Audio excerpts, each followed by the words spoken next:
Davant la pregunta de com introduir l'alimentació sòlida complementària de forma adequada, primer dir que podríem substituir la paraula introduir per oferir, en el qual és un concepte molt més respectuós i des del respecte és més fàcil la col·laboració. També dir que no hi ha una forma adequada de com fer aquesta alimentació complementària i que depèn de molts factors, factors de tipus social, cultural i la individualitat de cada família. El tema d'introducció de l'alimentació té dues fases, una etapa preverbal en la qual predomina l'instint i l'instint està mogut pel desig de la gana i l'autoregulació és a través del sentir que estem saciats i satisfets.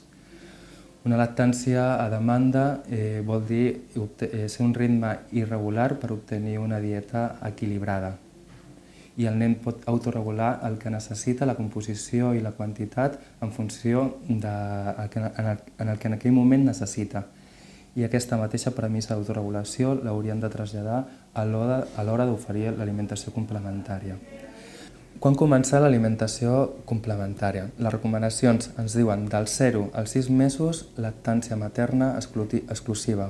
A partir dels 6 mesos fins l'any, la llet continua sent l'aliment principal i l'aliment complementa. Amb què comencem? Començaríem amb fruites i verdures dolces. Les formes d'introduir-la seria en forma de trossets, aixafat o ratllat.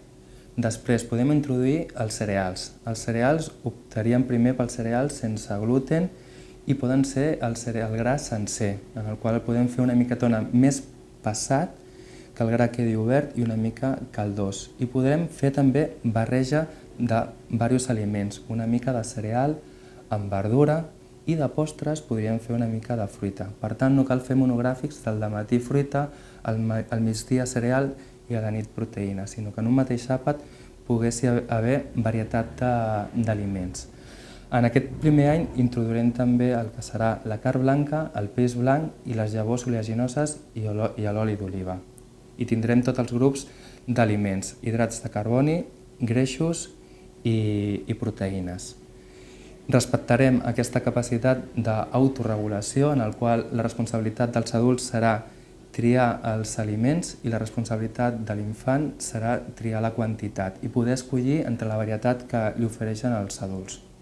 Feta aquesta primera fase experimental del primer any, de l'any als 2 anys, progressivament es van introduint diferents tipus, els diferents aliments que queden per arribar als 2 anys fent al nen la dieta que fan els seus pares. I aquest és l'objectiu, arribar a fer la dieta que fan els seus adults.